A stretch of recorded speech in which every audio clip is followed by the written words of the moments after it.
അല്ലാഹു സുബ്ഹാനഹു വ തആല ഈ ലോകത്തേക്ക് യാത്രയാക്കിയിരിക്കുന്നത് മനുഷ്യ സഞ്ചയത്തെയാണ്. മനുഷ്യൻ ഈ ലോകത്ത്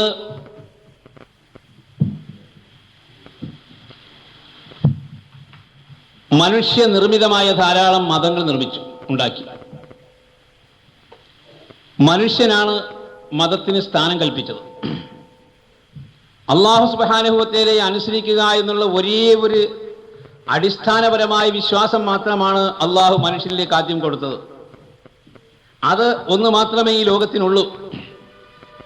ഒരു മലയാള കവി പറയുകയുണ്ടായി, വരുത്തു നൂറ്റാണ്ടിനിടയ്ക്കൊരിക്കലി മരുപ്പറമ്പാമുലകത്തിനീശ്വരൻ ഒരൊറ്റ വൃക്ഷത്തെ നടുന്നു ബാന്ധരായി വരുന്നവർക്കുത്തമ വിശ്രമത്തിനായി. പെരുത്ത് നൂറ്റാണ്ടിനിടയ്ക്ക് ഒരിക്കലി മരുപ്പറമ്പാമുലകത്തിനീശ്വരൻ. ഈ കാലമാകുന്ന മരുഭൂമിയിൽ ദൈവത്തെ അനുസരിക്കുക എന്നുള്ള ഒരേ ഒരു വൃക്ഷത്തെയാണ് നട്ടിട്ടുള്ളത്. മറ്റൊന്ന് ഈ ലോകത്തില്ല എന്ന് ഒരു മഹാൻ പാടുകയാണ്. അപ്പോൾ ദൈവാനുസരണം എന്നൊരു മതം അത് അള്ളാഹു അംഗീകരിക്കുന്നു. അതേ സ്ഥാനത്ത് 200-ലധികം മതങ്ങൾ ഈ ലോകത്തുണ്ട് എന്നാണ് ഇന്ന് കണക്കുകൂട്ടലുകൊണ്ട് മനസ്സിലാകുന്നത്. ഈ 200-ലധികം മതങ്ങളുണ്ട് എന്ന് വിശ്വസിക്കുന്നതായ നമ്മൾ സർവശക്തനായ അല്ലാഹു സുബ്ഹാനഹു വ തആല അവന്റെ കലാമിലൂടെ, അവന്റെ പരിശുദ്ധ ഖുർആനിലൂടെ നമ്മെ അറിയിക്കുകയാണ്, ഇലാഹുക്കും ഇലാഹും വാഹിദ്, നിങ്ങൾക്കൊരേ ഒരു ഇലാഹു മാത്രം. അതാരായിരുന്നാലും വേണ്ടില്ല എന്ന് പറഞ്ഞാൽ അവൻ ഹിന്ദു ആയാലും ക്രിസ്ത്യാനി ആയാലും ബൗദ്ധനായാലും ജൈനനായാലും എല്ലാവരെയും സൃഷ്ടിച്ചവൻ ഒരേ സൃഷ്ടാവാണ്. എല്ലാവരെയും രക്ഷിക്കുന്നവൻ ഒരേ രക്ഷിതാവാണ്. എല്ലാവരെയും സംഹരിക്കുന്നവനവൻ തന്നെയാണ്.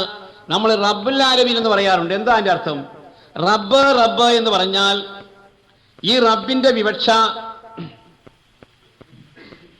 സൃഷ്ടിക്കുക, രക്ഷിക്കുക, സംഹരിക്കുക. ഈ 3 അധികാരം ആരിൽ നിക്ഷിപ്തമാണോ അവന് മാത്രമേ റബ്ബ് എന്ന് പറയൂ. അപ്പൊ റബ്ബ് എന്ന് പറഞ്ഞാൽ സൃഷ്ടിരക്ഷ സംഹാരകൻ ആണല്ലോ. അങ്ങനെയുള്ളവനെ അല്ലാതെ ആരാധിക്കാൻ സാധ്യമല്ല. ഈ കാണുന്നതെല്ലാം അല്ലാഹു പറയുന്നു, ഹുവല്ലദീ ഖലഖലകും മാ ഫിൽ അർദി ജമീആ. ഈ കാണുന്നത് മുഴുവനും നമുക്ക് വേണ്ടിയാണ് അല്ലാഹു സൃഷ്ടിച്ചിരിക്കുന്നത്. അപ്പൊ ഈ കാണുന്നതെല്ലാം നമുക്ക് വേണ്ടി സൃഷ്ടിക്കുകയും നമ്മളെ അവന്റെ യഥാർത്ഥ അടിമകളാക്കി ജീവിക്കാൻ വേണ്ടി നമ്മളോട് പ്രോത്സാഹനം നൽകുകയും ആദ്യത്തെ മനുഷ്യനായ ആദം നബി അലൈഹിസ്സലാം മുതൽ അല്ലാഹു സുബ്ഹാനഹു വ തആല അവന്റെ നിയമങ്ങൾ ഈ ലോകത്തിലേക്ക് നടപ്പാക്കുകയും ചെയ്തു. എന്നാൽ ഈ നിയമങ്ങളെല്ലാം മനുഷ്യൻ അല്ലാഹു പ്രദാനം ചെയ്തിട്ട്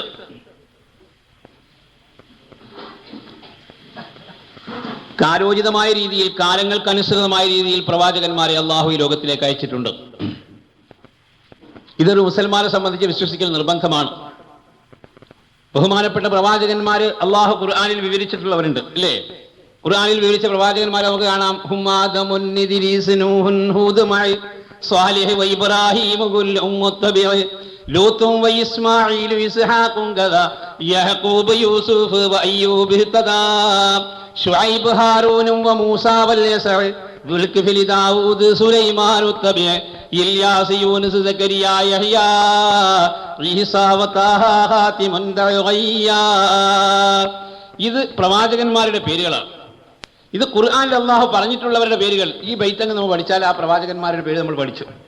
ഇന്ന് വാസ്തവത്തിൽ അത് പഠിച്ചിട്ടില്ല എങ്കിൽ അവന്റെ ഈമാൻ പൂർത്തിയല്ല. മുർസലുകളെ കൊണ്ട് വിശ്വസിക്കുക എന്നുള്ളതായ ഖണ്ഡികയിൽ അല്ലാഹു സുബ്ഹാനഹു വ തആലയുടെ പ്രവാചകന്മാർക്കുള്ളതായ സിഫത്തുകൾ, അള്ളാഹുവിന്റെ സിഫത്തുകൾ നാം പഠിക്കുന്നു. 41 സിഫത്തുകൾ അള്ളാഹുവിനുണ്ട്. അതേപോലെ പ്രവാചകന്മാർക്ക് 9 സിഫത്തുകളുണ്ട്. ആ പ്രവാചകന്മാരുടെ 9 സിഫത്തുകളും 41 അള്ളാഹുവിന്റെ സിഫത്തും കൂടിയാണ് നാം 50 അഖീദ പഠിക്കുന്നത്. അപ്പൊ പ്രവാചകന്മാരുടെ സിഫത്തുകൾ പഠിക്കുന്നതിനോടൊപ്പം തന്നെ അവരെ സംബന്ധിച്ച് അള്ളാഹു ഖുർആനിൽ വിവരിച്ചിരിക്കുന്ന ആ പ്രവാചകന്മാരുടെ പേരുകളും പഠിക്കൽ നിർബന്ധമാണ്.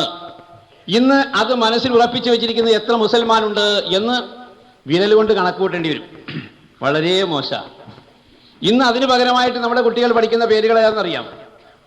ഇന്ന് അതിന് പകരമായിട്ട് നമ്മുടെ കുട്ടികൾ പഠിക്കേണ്ടതും ഇന്ന് ഈ നബിമാരുടെ പേരിന് പകരം നബിമാരുടെ പേരായിട്ട് നിങ്ങൾക്ക് അറിഞ്ഞുകൂടാ. അതേ സ്ഥാനത്ത് വേറെ പേര് ചോദിച്ചാൽ അസ്മാഉഹും MG Sivaji Bharathi S Rajendran Suraiya Malathi B S Saroja ഭാസിഹും മനസീറ ബഹദൂർ ദി കുറിശി വ കൊട്ടാരക്കര ജയാഹലൻ വഹീദ ജോണി വാക്കര ജമിനി ഗണേശൻ സുമരാജി ഗഫൂറ സത്യൻ ലളിത പത്മിനി ഓരാഗിണി സന്ധ്യ സരോജ സുമ പി ജെ ആന്റണി. ഈ പേരാണ് നമ്മുടെ മക്കൾ പഠിക്കുന്നത്. നുണയില്ല, നമ്മളെ കുട്ടികളിൽ നിന്ന് പഠിച്ചുകൊണ്ടിരിക്കുന്ന പേര് അതാണ്. എന്നിട്ട് ഈമാൻ ശരിയാകുമെന്നാണ് വിശ്വാസം. ഇന്ന് ചെറിയ പൊടിമക്കളുണ്ടല്ലോ, അവർ വരെ ഇതിലേക്കാണ് നീങ്ങിക്കൊണ്ടിരിക്കുന്നത്. എന്ന് പറഞ്ഞാൽ ഈ കഴിഞ്ഞ ഒരു 2-3-4 ആഴ്ചകൾക്ക് മുൻപ് എനിക്കൊരു അനുഭവം ഉണ്ടായി. ഞാൻ അവിടെ ഒരു ചെറിയൊരു 4ാം ക്ലാസ് വരെയുള്ളൊരു സ്കൂളുണ്ട്.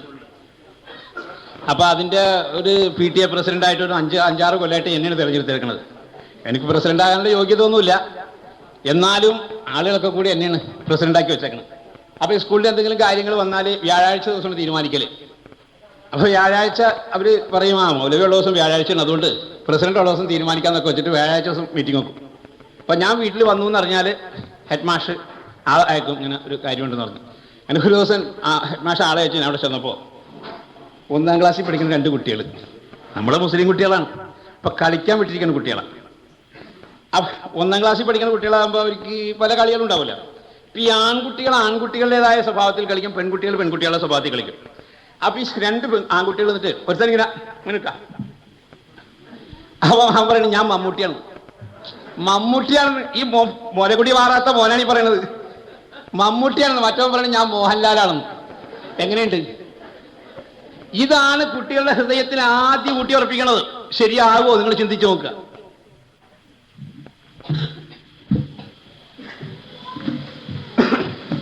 നമ്മുടെ കുട്ടികളെ ചെറുപ്രായം മുതൽ ഏത് രൂപത്തിൽ കൊണ്ടുവരണം, അതിനുള്ളതായ മാർഗങ്ങൾ നാം ആരായുകയും അതിനനുസരിച്ച് പ്രവർത്തിപ്പിക്കുകയും വേണം. ഭൗതിക വിദ്യാഭ്യാസം വേണ്ട എന്ന് ആരും പറയില്ല. ഭൗതിക വിദ്യാഭ്യാസം ആവശ്യമാണ്. ഇന്നൊരല്പം ഭൗതിക വിദ്യാഭ്യാസം എൻ്റെ കയ്യിൽ ഉള്ളത് കൊണ്ടിട്ടാണ് ഇന്നത്തെ ഈ പുതിയ രീതിയിൽ പ്രസംഗിക്കാൻ തന്നെ എനിക്ക് സാധിക്കുന്നത്. അല്ലെങ്കിൽ നടക്കൂലല്ലോ.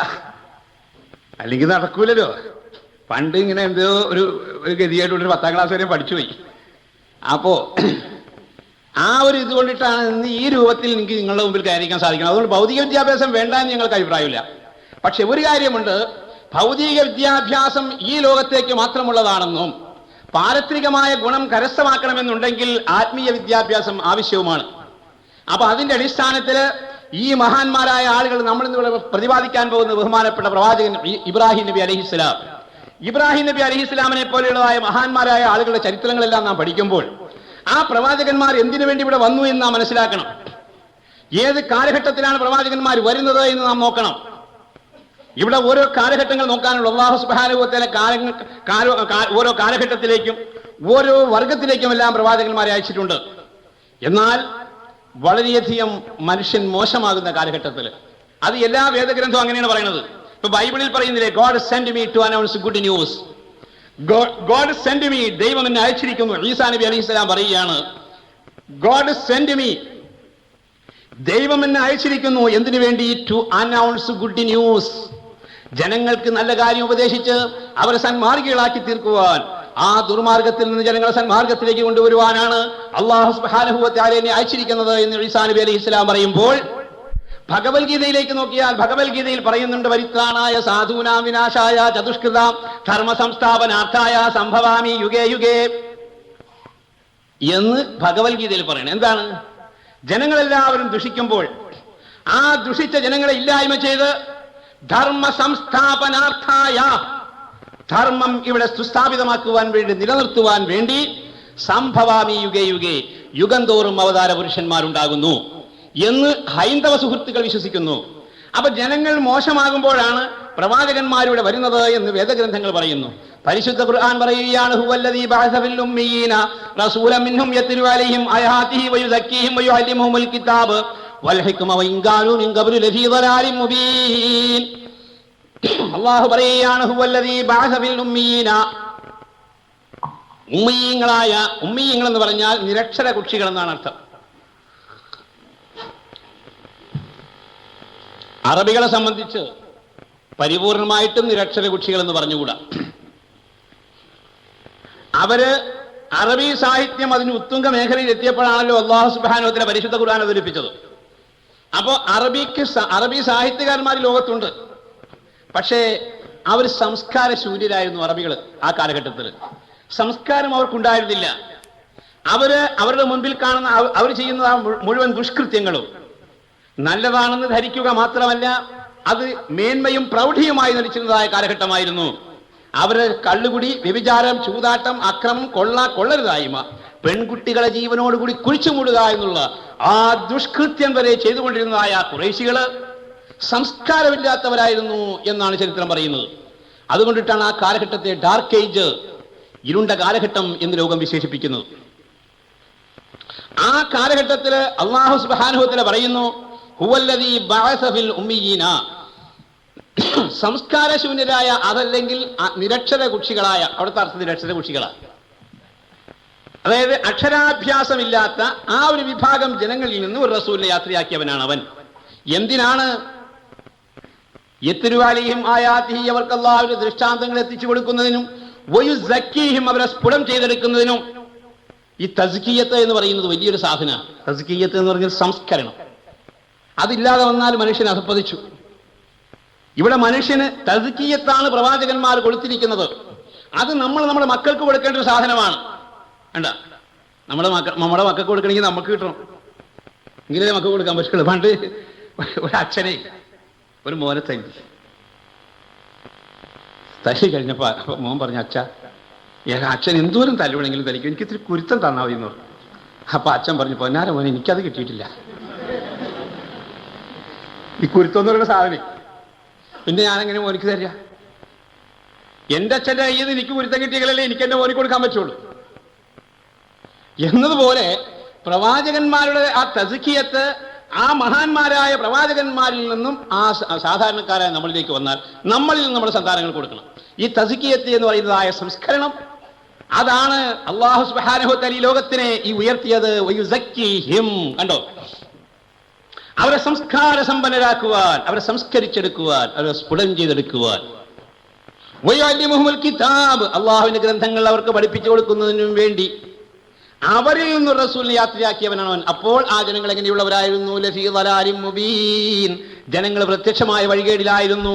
അപ്പൊ ജനങ്ങൾ വഴികേടിലാകുമ്പോൾ ആ വഴികേടിൽ നിന്ന് ജനങ്ങളെ സമുദ്ധരിച്ച് അവരെ സന്മാർഗികളാക്കി തീർക്കാൻ വേണ്ടിയാണ് അല്ലാഹു സുബ്ഹാനഹു വ തആല ഇവിടെ പ്രവാചകന്മാരെ അയക്കുന്നത് എന്ന് വേദഗ്രന്ഥങ്ങളിലൂടെ, ചരിത്രരേഖകളിലൂടെ, പരിശുദ്ധ ഖുർആനിലൂടെ നമുക്ക് മനസ്സിലാക്കാൻ കഴിയും. ഇതിന്റെ അടിസ്ഥാനത്തിൽ 5000 വർഷങ്ങൾക്ക് മുൻപ് ഇറാഖിൽ ജനിച്ച മഹാനാണ് ബഹുമാനപ്പെട്ട ഇബ്രാഹിം നബി അലൈഹിസ്സലാം. ഇബ്രാഹിം നബി അലൈഹിസ്സലാം ഇറാഖിൽ ജന്മമെടുത്തു. അല്ലാഹു നമ്മളോട് പറയുന്നു, വത്തബിഉ മില്ലത്ത ഇബ്രാഹിം ഹനീഫ, ഇബ്രാഹിം നബി അലൈഹിസ്സലാമിന്റെ ഋജുവായ മാർഗത്തെ നിങ്ങൾ പിൻപറ്റണമെന്നാണ്. അപ്പൊ ഋജുവായ മാർഗം സന്മാർഗം. അപ്പൊ ഇബ്രാഹിം നബി അലൈഹിസ്സലാമിന്റെ ആ നേരായ മാർഗത്തെ നിങ്ങൾ പിൻപറ്റുക എന്ന് അല്ലാഹു സുബ്ഹാനഹു വ തആല നമ്മളോട് കൽപ്പിക്കുകയാണ്. സഹൃദയരായ സഹോദരന്മാരെ, സഹോദരികളെ, ഈ ലോകത്ത് ധാരാളം പ്രവാചകന്മാരെ അള്ളാഹു നിയുക്തരാക്കിയിട്ടുണ്ട്. അതിൽ വളരെയധികം ത്യാഗങ്ങളും ബുദ്ധിമുട്ടുകളും സഹിച്ച പ്രവാചകന്മാരുണ്ട്. അവരുടെ കൂട്ടത്തിൽ വളരെയധികം ത്യാഗങ്ങൾ അനുഭവിച്ചൊരു മഹാനാണ് ബഹുമാനപ്പെട്ട ഇബ്രാഹിം നബി അലൈഹിസ്സലാം. ഈ ലോകത്ത് ആ പ്രവാചകന്മാരുടെ സ്മരണകൾ നിലനിർത്തുന്ന ഒരേ ഒരു സമുദായം മുസ്ലിമുകൾ മാത്രമാണ്. അപ്പൊ നമ്മളെല്ലാവരും പറയും, ഇപ്പോ ലോകം എല്ലാവരും അംഗീകരിക്കണം, ഒരു ജാതി, ഒരു മതം, ഒരു ദൈവം, മനുഷ്യനെന്നല്ലേ. ജാതി ഭേദം മതദ്വേഷം ഏതുമില്ലാതെ സർവരും സോദരന്യേന വാഴുന്ന മാതൃകാ സ്ഥാനമാണിത്, അല്ലേ? ഒരു ജാതി, ഒരു മതം, ഒരു ദൈവം, മനുഷ്യരെല്ലാവരും ഒന്നാണ്. സംഗതി ശരിയാണ്. അത് വിശ്വാസപ്രകാരം പുറമെ പറയുമ്പോഴൊക്കെ ശരിയാണ്, പക്ഷേ ഉള്ളിൽ നോക്കുമ്പോൾ ശരിയാവില്ല. കാരണം ആത്മീയമായിട്ട് നമ്മൾ ചിന്തിച്ചു നോക്കിയാൽ എല്ലാവരുടെയും കേന്ദ്രം ഒന്നാണ്, ഇല്ലേ? റഹ്മാൻ റഹ്മാൻ എന്ന് മുസ്ലിം വിളിക്കും, ഭഗവാൻ ഭഗവാൻ എന്ന് ഹിന്ദു വിളിക്കും, ഈശോ ഈശോ എന്ന് ക്രിസ്ത്യൻ വിളിക്കും. സഹോദര ആരും അന്യരല്ല, സഹോദര ദൈവം രണ്ടില്ല. എല്ലാവരുടെയും ദൈവം ഒന്ന് തന്നെയാണ്. ഇവിടെയുള്ളതായ ചെറവന്റെയും പുലയന്റെയും പാണന്റെയും എന്ന് വേണ്ട എല്ലാവരുടെയും സർവ്വജനങ്ങളുടെയും റബ്ബ് ഒന്ന് തന്നെയാണ്, യാതൊരു വ്യത്യാസവുമില്ല. അതേ അവസരത്തിൽ അവനിലേക്ക് അടുക്കാൻ ഉപയോഗിക്കുന്നതായ വഴികൾ വ്യത്യസ്തങ്ങളാണ്. പക്ഷേ അത് അടുക്കേണ്ടത് എങ്ങനെയെന്ന് ഇസ്ലാം നമുക്ക് പഠിപ്പിച്ചു തരികയാണ്. അള്ളാഹുവിലേക്ക് അടുക്കേണ്ടതായ മാർഗങ്ങൾ പ്രവാചകന്മാർ നമുക്ക് നൽകിയിട്ടുണ്ട്. ആ മാർഗങ്ങളാണ് നാം മനസ്സിലാക്കേണ്ടത്. അതിനാണ് അള്ളാഹു ഈ പ്രവാചകന്മാരുടെ ചരിത്രങ്ങളെല്ലാം പരിശുദ്ധ ഖുർആനിൽ കൊടുത്തുകൊണ്ട് നമ്മളെ സന്മാർഗത്തിലേക്ക് ക്ഷണിക്കുന്നത്. ആയതിനാൽ ഇവിടെ ബഹുമാനപ്പെട്ട ഇബ്രാഹിം നബി അലൈഹി ഇസ്ലാം ജന്മമെടുത്ത കാലഘട്ടം എങ്ങനെയുള്ള ആയിരുന്നു എന്ന് നോക്കണം. 5000 വർഷങ്ങൾക്ക് മുൻപ്. ആ കാലഘട്ടത്തെ ലോകം വിശേഷിപ്പിക്കുന്നത് സ്റ്റോൺ ഏജ് എന്നാണ്. സ്റ്റോൺ ഏജ് എന്ന് പറഞ്ഞാൽ ശിലായുഗം. ഈ ശിലായുഗത്തെ സംബന്ധിച്ച് ചിന്തിച്ചു നോക്കുകയാണെങ്കിൽ അന്നത്തെ ജനങ്ങൾ വളരെ ക്രൂരന്മാരായിരുന്നു. ക്രൂര ജനങ്ങളായിരുന്നു അന്നുണ്ടായിരുന്നവർ. പരസ്പരം സ്നേഹമെന്നത് അവർക്ക് ഉണ്ടായിരുന്നതേയില്ല. തന്നെയുമല്ല, അവര് ആയുധങ്ങൾ നിർമ്മിച്ചിരുന്നത് തന്നെ ഈ പാറകൾ വെട്ടിയെടുത്ത് അതിൽ നിന്നെല്ലാമായിരുന്നു ആയുധങ്ങൾ നിർമ്മിച്ചിരുന്നത്. ഇങ്ങനെയെല്ലാം ആ കാലഘട്ടത്തെ അതുകൊണ്ട് സ്റ്റോൺ ഏജ് എന്ന് വിശേഷിപ്പിച്ചു. നിൽക്കട്ടെ, ആ ജനങ്ങള് ധാർമ്മികമായി അധപ്പതിച്ച കാലഘട്ടത്തിൽ ഇറാഖിന്റെ ഭരണസാരഥ്യം നമ്രൂദിന്റെ കയ്യിലേക്ക് എത്തിയതായ കാലഘട്ടത്തിലായിരുന്നു അവിടേക്ക് അല്ലാഹു സുബ്ഹാനഹു വ തആല പ്രവാചകനായ ഇബ്രാഹിം നബി അലൈഹി ഇസ്ലാമിനെ അയക്കുന്നത്. അതുകൊണ്ട് നമ്രൂദിന്റെ ദുർഭരണം നാടൊട്ടാകെ അടക്കി ഭരിച്ചോ നാലാണ് അവരുടെ കാലത്ത്. നാടിനെ രണ്ടായി കാട്ടിയവർ കൊടി നാട്ടിയത് അതിബഹുഹീലത്ത്. നമ്രൂദിൻ കഥ കേട്ടിട്ടാകെ നടുങ്ങിടും പല ഭാഗത്ത്. നല്ലതൊരിറ്റ് കുടിക്കാനില്ലാതല്ലലിരുട്ടിയ ചുണ്ടത്ത്. കൈപ്പാണൊക്കെയുമെന്നാലും കഥ കയ്യാങ്കളിയുടെ മുറ്റത്ത്. കാണാമേതിനുമില്ലൊരു ദൈവം കൽബിനകത്തൊരു ഹാജത്ത്. കൽപ്പന വിട്ടാൽ ചൊൽപ്പടി വേണം നിൽപ്പവനാരാ നമ്രൂദ്. അല്പനൊരർത്ഥം കിട്ടിയിടും വിധി നൽപ്പാണവനത് തീരാത്. അല്പൻ അർത്ഥം കിട്ടിയാൽ അർദ്ധരാത്രി ഉടപിടിക്കുക എന്നൊന്നുണ്ടല്ലോ. എന്നതുപോലെയാണ് നമ്രൂദിന് അധികാരം കയ്യിൽ കിട്ടിക്കഴിഞ്ഞപ്പോൾ. അധികാരം കയ്യിൽ വന്നതോടുകൂടി എന്താണ് ചെയ്യേണ്ടതെന്നറിയാതെ അവൻ സാക്ഷാൽ ഇലാഹിനെ മറന്നുകൊണ്ടുള്ളതായ പ്രവർത്തനങ്ങളായിരുന്നു ചെയ്തിരുന്നത്. പിന്നെ ഇങ്ങനെയുള്ള ചില ആളുകൾക്ക് അധികാരം കിട്ടുമ്പോൾ എന്തൊക്കെ പ്രവർത്തിക്കണമെന്ന് അറിയാൻ പറ്റൂല. ചില ആളുകൾ അങ്ങനെയാണ്. പണ്ടത്തെ ഇപ്പൊക്കെ പള്ളിയിൽ കമ്മിറ്റികളാണല്ലോ. പണ്ട് ഈ പള്ളി കാരണവന്മാർ വരും. ഒരു കാരണവർ മരിച്ച വേറൊരാൾ കാരണവരാവും. ആ നാട്ടിലും ഏറ്റവും പ്രായമുള്ള ആള്. അങ്ങനെ ഒരു ഇത്തിരി മുത്തക്ക് പ്രായം ഒരാളുണ്ടായിരുന്നു നാട്ടിൽ. അങ്ങനെ മൂപ്പര് ഒരാൾ മരിച്ചപ്പോൾ മൂപ്പര് കാരണവരായി. മൂപ്പര് കാരണവരായതിനു ശേഷം മൂപ്പര് എന്നൊക്കെ വലിയ സ്ഥിതിയിൽ നടക്കുള്ളൂ. ആരെ കണ്ടാലും പള്ളി വരട്ടോ പള്ളി. അന്നത്തെ പള്ളി കാരണവന്മാരെ പറഞ്ഞാൽ പിന്നെ ഒരു രക്ഷയില്ല. അപ്പൊ ഒരു മീൻ കച്ചവടക്കാരൻ്റെ ഇവിടെ അവനതിലെ പോകുമ്പോ എന്താ പള്ളിയിലാക്കുന്നത്? കാരണവരെ ഞാൻ അവിടെ നിസ്കാരപ്പള്ളി, ഞങ്ങളുടെ അവിടെയുള്ള നിസ്കാരപ്പള്ളിയിലാണ് നിൽക്കിരിക്കുമ്പോൾ എല്ലാ ഒക്കത്തിലും വന്ന് നിൽക്കിരിക്കാൻ എനിക്ക് പറ്റൂല. അതൊന്നും പറയാൻ പറ്റില്ല. ഇവിടെ വന്ന് നിസ്കരിച്ചോളാം. നടക്കൂല കേട്ടാ കാരണവരെ. അവത് പറയാൻ പറ്റൂല. അങ്ങനെ കുറച്ച് ദിവസം കഴിഞ്ഞപ്പോൾ ഇവന്റെ വാപ്പ മരിച്ചു. ഈ മീൻ കച്ചവടക്കാരൻ്റെ പള്ളിയിൽ വന്നു. ഇപ്പൊ കാരണം എന്താടാ എന്റെ വാപ്പ മരിച്ചു. വാപ്പ മരിച്ചേ. ഞാൻ പറഞ്ഞാ പള്ളിയിൽ പറഞ്ഞു. അങ്ങനെയൊന്ന് പള്ളിയിൽ വന്നില്ലെങ്കിൽ വാപ്പ മരിക്കൂല്ലേ? പള്ളിയിൽ വന്നാലും വന്നില്ലെങ്കിലും വാപ്പ മരിക്കുമല്ല പറഞ്ഞോണ്ട് നീ ഒരു കാര്യം ചെയ്, ഒരു 4 ഹംക്കൾ വിളിച്ചിട്ടുണ്ടാന്നു. പള്ളിക്കാരനൊരു പറയണേ ചെയ്യാണ്ട് പറ്റൂലല്ലോ. ആ മുത്തക്കബർ കാണിച്ചതാ. നീ പോയിട്ടേ 4 ഹംക്കൾ വിളിച്ചിട്ടുണ്ടാന്നു. ഇവൻ ചെയ്യാൻ പറ്റും. ഇവൻ പോയി ഹംക്കളെ വിളിക്കാം. ഹംക്കളെ അന്വേഷിച്ച് പോയി. കുറെ ദൂരം ചെന്നപ്പോണ്ട് ഒരുത്തന് സഞ്ചിയായിട്ട് ഇങ്ങനെ ഓടുക. ഒരുത്തന് സഞ്ചി കൊണ്ട് ഇങ്ങനെ ഓടുന്നു. എന്താണ് തനി ഓടണം? ഒന്നുമില്ല, ഞാൻ വീട്ടിലൊരു വിരുന്നേരം വന്നിട്ടുണ്ട്. ആരാണ്? എൻ്റെ ഭാര്യന് മുമ്പ് പ്രേമിച്ചിരുന്നൊരു കാമുകൻ ഉണ്ടായിരുന്നു. അവൻ അവിടെ വന്നിട്ടുണ്ട്. അപ്പൊ അവനെ ഒന്ന് തക്കരിക്കാൻ വേണ്ടിയിട്ട് സാധനങ്ങൾ വാങ്ങാൻ പോകുന്നുള്ളൂ. അപ്പൊ ഇവൻ ആലോചിച്ചടാ, ഇവന്റെ പെണ്ണിനെ മുമ്പ് പ്രേമിച്ചിരുന്നു. വീട്ടിൽ വന്നിട്ട് ആ പെണ്ണിനെ അവനെയും കൂടെ ഒറ്റക്കാക്കിയിട്ട് സാധനം മേടിക്കാൻ പോണ ഒരു ഹംക്കാണ്ട. 4 ഹംക്കിനെയല്ല വേണ്ടത്. എടാ നിന്നോട് പള്ളിക്കാരനോടെ കണ്ട് ചെല്ലാൻ പറഞ്ഞു. പള്ളിക്കാരനോട് ചെല്ലാൻ പറഞ്ഞു പറഞ്ഞാൽ പോകാണ്ടിരിക്കാൻ പറ്റൂല. പോയി. അങ്ങനെ നിൽക്കും വേണ്ട ഒരുത്തനൊരു ചെറിയ കുട്ടിനെ നടത്തിയിട്ട് വലിയ കുട്ടിനെ എടുത്തുള്ളൂ. വലിയ കുട്ടിനെ എടുത്തേക്കണം, ചെറിയ കുട്ടിയെ നടത്തിയേക്കണം. പിന്നെന്താ നമുക്കിടാ? ഏയ് താൻ തന്നെ ഈ ചെറിയ കുട്ടിനെ നടത്തിക്കൊണ്ട് വലിയ കുട്ടിനെ എടുത്തേക്കണത്? അതൊന്നുമല്ല, ഈ നടക്കണത് എൻ്റെ കുട്ടിയാണ്, നടക്കണത് അവൻ്റെ കുട്ടിയാണ്. ഇതിൻ്റെ തള്ള മരിച്ചുപോയി, ഇതിൻ്റെ ഉമ്മ മരിച്ചുപോയി. ഇപ്പൊ ഞാനൊരു പെണ്ണേട്ടിട്ടുണ്ട്, അവളെ മുമ്പ് കെട്ടിച്ചതിലുള്ള കുട്ടിയാണിത്. ഓ എടാ നമുക്ക്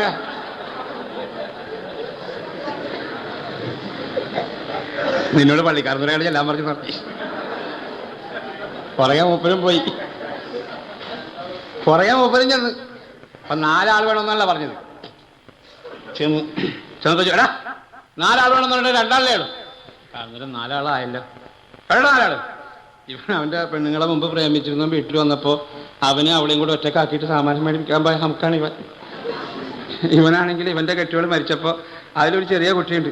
ഇപ്പോൾ ഒരു പെണ്ണ് കെട്ടിയിട്ട് അതിനെ മുമ്പ് കെട്ടിച്ചുള്ള വലിയ കുട്ടീനെ എടുത്തിട്ട് ഇവൻ്റെ ചെറിയ കുട്ടീനെ നടത്തിക്കൊണ്ട് പോയ നമുക്കാണ് ഇവൻ. ബാപ്പ മരിച്ചിറക്കുന്ന സമയത്ത് ഹംക്കിനെ അന്വേഷിച്ച് പോയൊരു ഹംക്കാണ് ഞാൻ. ബാപ്പ മരിച്ചെന്ന് വന്ന് പറഞ്ഞ സമയത്ത് ഹമുക്കുകളെ അന്വേഷിക്കാൻ പറഞ്ഞ ഒരു ഹംക്കാണ് നിങ്ങൾ. അപ്പൊ നമ്മൾ 4 ഹംക്കായില്ലേ? 4 ഹംക്കല്ലേ ഇവിടെ വേണ്ടു.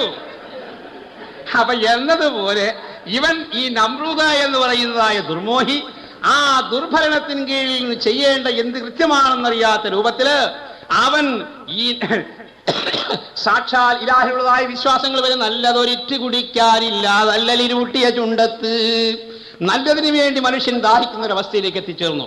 അങ്ങനെ ജനങ്ങൾ ആ ദുർമാർഗത്തിൽപ്പെട്ട് കഴിഞ്ഞുകൂടുന്ന കാലഘട്ടത്തിൽ ഓരോ കാലഘട്ടത്തിലും അവിടേക്ക് പ്രവാചകന്മാർ വരുന്നുണ്ട്. ആ പ്രവാചകന്മാർ ബഹുമാനപ്പെട്ട മൂസാ നബി അലൈഹി ഇസ്ലാമിനെ അല്ലാഹു സുബ്ഹാനഹു വ തആല ലോകത്തിലേക്ക് യാത്രയാക്കുമ്പോൾ ലഅനത്താക്കപ്പെട്ട ഫിർഔനിന്റെ ഭരണമായിരുന്നു. കണ്ടോ? അപ്പൊ ആ ഫിർഔനിന്റെ ദുർഭരണം കൊണ്ടിട്ടാണ് അവിടെ മൂസാ നബി അലൈഹി ഇസ്ലാമിനെ അയച്ചത്. ആ മൂസാ നബി അലൈഹി ഇസ്ലാമിനെ അയക്കുമ്പോഴും ഫിർഔന് ഒരു സ്വപ്നം അള്ളാഹു മുൻകൂട്ടി കാണിച്ചു കൊടുത്തു. എന്നതുപോലെ നമ്രൂദിനും അള്ളാഹു ഒരു സ്വപ്നം കാണിച്ചു കൊടുക്കുന്നുണ്ട്. എന്താണ്? നേരമ്പോക്കല്ലെന്നൊരു സ്വപ്നം കണ്ടിട്ടാകെ ഭയന്ന് നേരറിയാനായ ആളുകളേറെ കൂടുന്നേ, നേടിയ സമ്പത്താടിയൊതുങ്ങും പോലെന്നുള്ളിൻ്റെ ഉള്ളിൽ എത്ര വിചിത്ര മോടികളൊക്കെ കൂറുന്നേ, കണ്ടകലത്തിൽ മാനത്തമ്പിളി ചെണ്ടുലയുന്നൊരു മുറ്റത്ത് പണ്ടില്ലാത്തൊരു താരം പെട്ടെന്നുണ്ടായെന്നൊരു നേരത്ത്, ഇണ്ടലകത്തുന്നാകയും ഒന്നായി തുണ്ടുമുറിക്കണ ഭാഗത്ത് പൂണ്ടുപിടിച്ചിട്ടാകയും അവനുടെ തൊണ്ട വരണ്ടൊരു നേരത്ത്, നേരം പോക്കല്ലെന്നൊരു സ്വപ്നം കണ്ടിട്ടാകെ ഭയന്ന്. ഭയാനകമായൊരു സ്വപ്നം കണ്ട് നമ്രൂദ് ഞെട്ടി ഉണരുകയാണ്. എന്താണ്? ആകാശം നിറയെ നക്ഷത്രങ്ങളും ചന്ദ്രനും പ്രകാശിച്ച മനോഹരമായൊരു രാത്രി. ആകാശം നിറയെ നക്ഷത്രങ്ങളും ചന്ദ്രനും പ്രകാശിച്ച മനോഹരമായ ഒരു രാത്രിയിൽ എവിടെ നിന്നോ ചെറിയ ഒരു നക്ഷത്രം അവിടെ പ്രത്യക്ഷപ്പെട്ടപ്പോൾ എല്ലാ നക്ഷത്രങ്ങളും ചന്ദ്രനും മറഞ്ഞുപോയി, അപ്രത്യക്ഷമായി പോയി. ഇത് ഇവനെ വല്ലാതെ വേദനിപ്പിച്ചു. അങ്ങനെ താനീ കണ്ടതായ സ്വപ്നം അത് എന്താണ്, അതിന്റെ വ്യാഖ്യാനം എന്താ എന്ന് മനസ്സിലാക്കുവാൻ ഉടനെ സ്വപ്ന വ്യാഖ്യാതാക്കൾ മുഴുവൻ വിളിച്ചു വരുത്തുകയാണ്. എന്നിട്ട് മാഞ്ഞു കഴിഞ്ഞ മാനത്തമ്പിളി മാറി നിന്നതിനാലെ കാഞ്ഞ മനസ്സിൻ വേദന ചൊല്ലിക്കേഴുന്നേ, താളലയങ്ങൾ ചേരാതങ്ങിന പാടും പല്ലവിയൊന്നിൻ നീളമനേകം നീട്ടി വരച്ചിട്ടോതുന്നേ. അങ്ങനെ നമ്രൂദ് ഈ സ്വപ്നം കണ്ടതിന്റെ വിവക്ഷ മനസ്സിലാക്കുവാൻ വേണ്ടി ആ ദർബാറിലേക്ക് തന്റെ സ്വപ്ന വ്യാഖ്യാതാക്കളെ മുഴുവൻ വിളിച്ചിരുത്തി അവരോട് ഈ വിവരങ്ങൾ പറയുകയാണ്. ഞാൻ ഇങ്ങനെ സ്വപ്നം കണ്ടു, ആകാശം നിറയെ നക്ഷത്രങ്ങളും ചന്ദ്രനും പ്രകാശിക്കുന്ന നല്ലൊരു രാത്രിയിൽ ചെറിയൊരു നക്ഷത്രം അവിടെ പ്രത്യക്ഷപ്പെട്ടതായ സമയത്ത് മറ്റുള്ള നക്ഷത്രങ്ങളെല്ലാം മറഞ്ഞുപോയി. ഇതിന് കാരണമെന്ത് എന്ന് ചോദിച്ചതായ സമയത്ത് അവർ പറയുകയാണ്, മാഞ്ഞു കഴിഞ്ഞ മാനത്തമ്പിളി മാറി നിന്നതിനാലെ കാഞ്ഞ മനസ്സിൻ വേദന ചൊല്ലിക്കേഴുന്നേ, താളലയങ്ങൾ ചേരാതെങ്ങിന പാടും പല്ലവിയൊന്നിൻ നീളമനേകം നീട്ടി വരച്ചിട്ടോതുന്നേ, നാടുഭരിക്കും രാജാവിൻ കഥ ചുട്ടുകരിക്കാനായിട്ട് നട്ടല്ലുള്ളോരാൻ കുഞ്ഞിൻ പൂമൊട്ടി ചിരിക്കണ കണ്ടിട്ട് തൊട്ടു വിളിച്ചിട്ടോതും പുതിയൊരു കൊട്ടാരെ കഥ നൊന്തിട്ട് കൊട്ടും കുഴലും എടുത്ത് വിളംബര മൊട്ടാകയിൽ ചോറായിട്ട് നേരം പോക്കല്ലെന്നൊരു സ്വപ്നം കണ്ടിട്ടാകെ ഭയന്ന്. ഉടനെ നമ്രൂദിനോട് പറയുകയാണ്, നിങ്ങൾ കണ്ടതായ സ്വപ്നം ഭയങ്കരമാണ്. ഇന്ന് ഈ നാട് ഭരിച്ചുകൊണ്ടിരിക്കുന്ന രാജാവിന്റെ ഇന്നത്തെ ആചാരങ്ങളെയും സംസ്കാരങ്ങളെയും സ്വഭാവങ്ങളെയും എല്ലാം ദൂരീകരിച്ച് ഇവിടെ പുതിയൊരു സംസ്കാരം ഇവിടെ കാഴ്ചവെക്കുവാൻ വേണ്ടി ഒരു കുട്ടി ഇവിടെ ജനിക്കാൻ പോകുന്നുണ്ട്, അതാണ് നിങ്ങൾ കണ്ടതായ സ്വപ്നം എന്ന് സ്വപ്ന വ്യാഖ്യാതാക്കൾ അതിന് മറുപടി പറഞ്ഞു കൊടുത്തു. അപ്പൊ തനിക്കെതിരായിട്ടൊരു കുട്ടി ഇവിടെ വരാൻ പോകുന്നു എന്നാണ് സ്വപ്ന വ്യാഖ്യാതാക്കൾ എന്ന് മനസ്സിലായത്. ഉടനെ അവൻ തീരുമാനമെടുത്തു, എതിരിൽ വരുമാ കുട്ടിയാരെന്നറിയുകില്ലെന്നോർത്തവൻ ഏകി ഒരു വിധിയാരും ഇനിമേൽ സന്തതികളെ നിർത്തുവിൻ. ഒരൊറ്റ ഓർഡറാ, ആർക്കും ഒരൊറ്റ കുട്ടികളും ജനിക്കാൻ പാടില്ല. സുബ്ഹാനല്ലാഹ്, മനുഷ്യന്റെ വികാരത്തിന് കടിഞ്ഞാടുന്ന നിയമം. ഈ നിയമങ്ങൾക്കൊക്കെ ഒരു ഇതുണ്ടല്ല. ഏതൊരു വിഷയവും ഇസ്ലാമിലേക്ക് നോക്കുമ്പോഴാണ് ഇസ്ലാമിന്റെ വിശാലമായ നിയമസംഹിത നമുക്ക് മനസ്സിലാക്കാൻ കഴിയും. ഇസ്ലാമിൽ ചില ആളുകൾ പറയും ഒന്നുമില്ല, ഇസ്ലാമിലുള്ളത്രയും മറ്റൊന്നിലുമില്ല. ഇവിടെ വികാരത്തിന് വരെ വില കൽപ്പിച്ച ഒരു സമുദായമാണ് ഇസ്ലാം. നമ്മൾ എന്ത് മനസ്സിലാക്കിയപ്പോൾ ഇപ്പൊ നിങ്ങൾ ചില പാട്ടുകൾ കേൾക്കണില്ലേ? 2-4 വർഷം മുമ്പ് നിങ്ങൾ വന്ന് 8-10 നാളുകൾ മാത്രം വീട്ടിൽ നിന്ന് അതിലുണ്ടായ ഒരു കുഞ്ഞിന് 3 വയസ്സിന്ന് അവനെന്നും ചോദിക്കും ബാപ്പായ എവിടെന്ന് ഓടിച്ചാടി കാളിക്കും മോൻ ബാപ്പാനെ മാടി മാടി വിളിക്കും. അത് കാണുമ്പോൾ ഉടഞ്ഞിടും ഇടനെഞ്ഞു പിടഞ്ഞിടും പൂങ്കുഞ്ഞി പൈതലല്ലേ ആ മുഖം കാണാൻ പൂതി നിങ്ങൾക്കുള്ളില്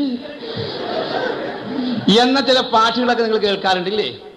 വാസ്തവത്തിൽ അത് ഈ യുഗത്തിൽ പാടാം, ഇസ്ലാമിക യുഗത്തിൽ പാടാൻ സാധ്യമല്ല. അവിടെയാണ് വ്യവസ്ഥ.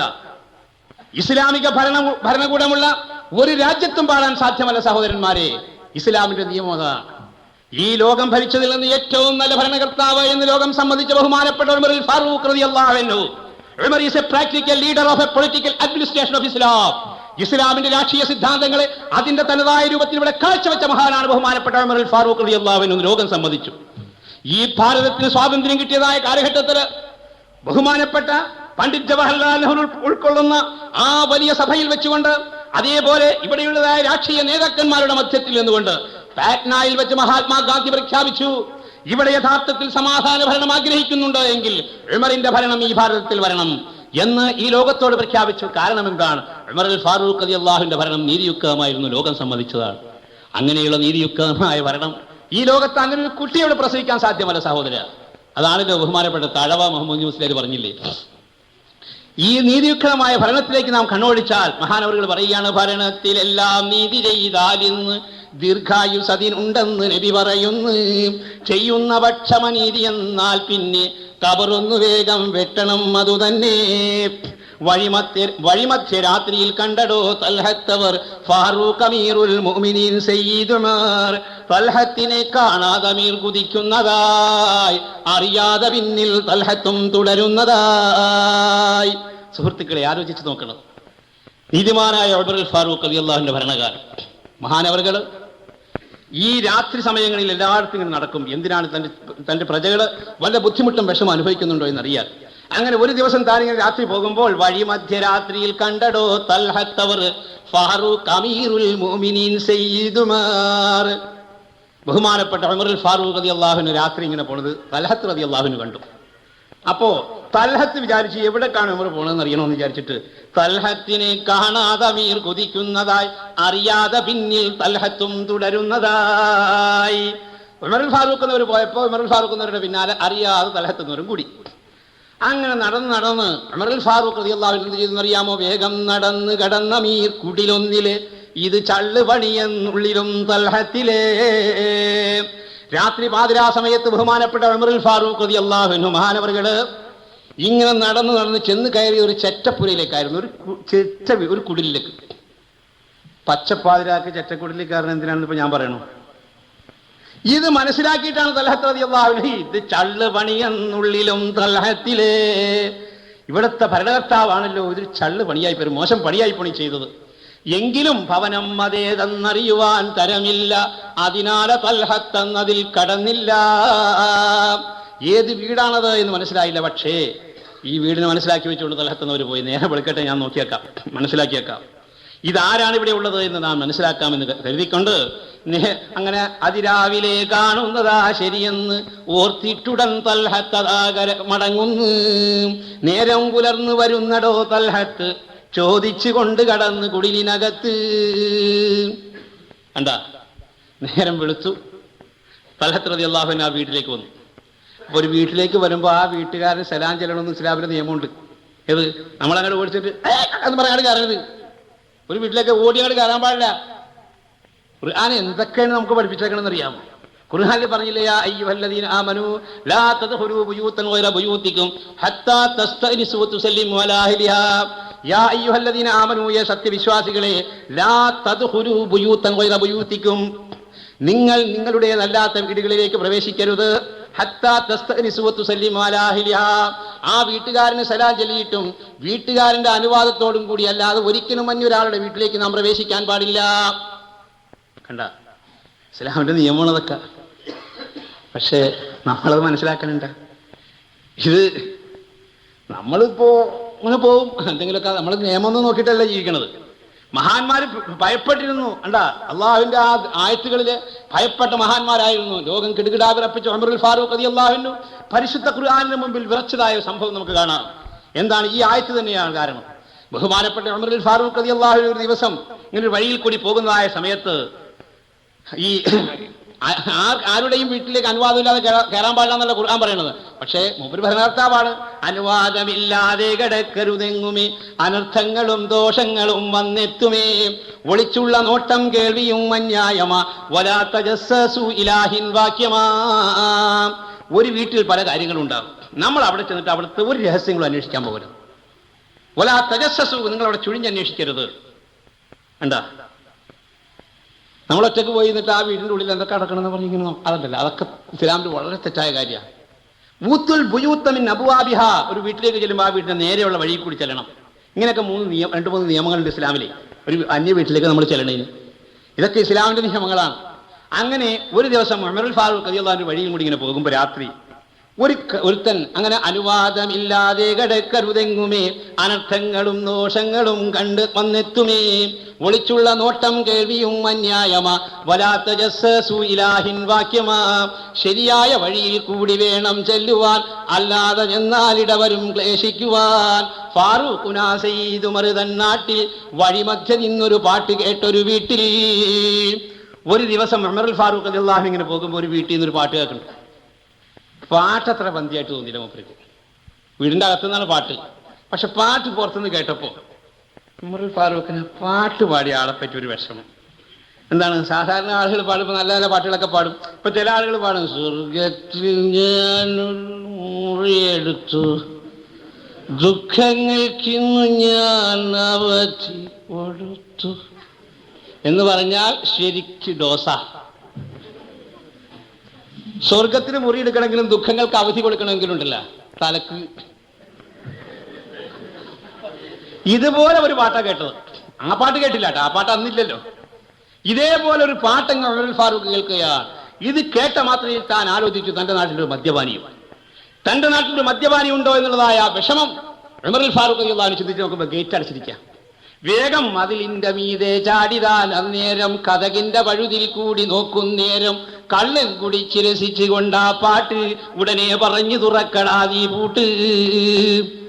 കള്ളും കുടിച്ച് രസിച്ച് കിടന്നിട്ട് മൂപ്പര് പാട്ട്. അപ്പൊ ഉമറുൽ ഫാറൂഖ് എന്നൊരു അന്നെങ്ങനെയാണ് ഗേറ്റ് പൂട്ടിയാക്കണ കാരണം മതിലിന്റെ മുകളിൽ കൂടി ചാടി. പ്രധാനമന്ത്രിയാണ് ഈ പറയണത്. ഇങ്ങനത്തെ മന്ത്രിനെ കാണും. എന്നിട്ട് വീട്ടിലധികം നോക്കുമ്പോൾ എന്താ മൂപ്പര് ലക്കിലായിട്ട് കിടന്ന് പാടുക, തുറക്കട വാതിലെന്ന് പറഞ്ഞു. ഉമറുൽ ഫാറൂഖ് എന്ന് പറഞ്ഞ ശബ്ദം കേട്ടപ്പോഴേക്കും ഇവന്റെ കള്ളും പോയി എല്ലാം പോയി. അങ്ങനെ പെട്ടെന്ന് വാതിലകത്ത് നിന്ന് തുറന്ന് പുലി പോലെ അമീറെ കണ്ടയാൾ വിറക്കുന്നേ. പുലി പോലെ നിൽക്കുന്നതായ ഉമറുൽ ഫാറൂഖ് റളിയല്ലാഹു അൻഹു കണ്ടത് ഈ മദ്യപാനിയായ കള്ളുകുടിയനായ മനുഷ്യൻ വിറക്കുകയാണ്. അവൻ വിറവലായി വിറച്ചുപോയി. കാരണം അമീറുൽ മുഅ്മിനീൻ ഉമറുൽ ഫാറൂഖ് റളിയല്ലാഹു അൻഹു ആണ്. മഹാനവറുകളുടെ മുമ്പിൽ ആർക്കും രക്ഷപ്പെടാൻ സാധ്യമല്ല. അങ്ങനെയുള്ളതായ ഉമറുൽ ഫാറൂഖ് റളിയല്ലാഹു അൻഹുവിനോട് പ്രജയെങ്കിലും കൂസാദത പറയുന്നു, ഖുർആന്റെ വചനം കേൾക്കണേ അങ്ങൊന്ന്. സുഹൃത്തുക്കളെ, ആലോചിച്ച് നോക്കണം. ഇവിടെ democracy for the people by the people in the people എന്നൊക്കെ പറഞ്ഞു വാദിക്കുന്ന ആധുനിക ജനാധിപത്യ രാഷ്ട്രമേ നീ ചിന്തിക്കൂ. നീ ഒന്ന് മനസ്സിലാക്കണം. ജനങ്ങൾക്ക് വേണ്ടി ജനങ്ങളാൽ തിരഞ്ഞെടുക്കപ്പെടുന്നതായ ഭരണാധികാരികളോട് ഈ സാധാരണക്കാരനായ പ്രജയ്ക്ക് എന്തെങ്കിലും അവൻ ചോദിച്ചു പോയാൽ അവരിത് അറസ്റ്റിലാകുന്ന കാലഘട്ടമാണിത്. പക്ഷേ നീതി, ഈ ലോകത്ത് ഡെമോക്രസി എന്ന് പറഞ്ഞാൽ, ജനാധിപത്യ ഭരണം എന്ന് പറഞ്ഞാൽ എന്താണെന്ന് പഠിപ്പിച്ചത് ഇസ്ലാമാണ്. ഒരു സാധാരണക്കാരനായ ഒരു കള്ളുകുടിയനാണ് അവിടെ നിൽക്കുന്നത്.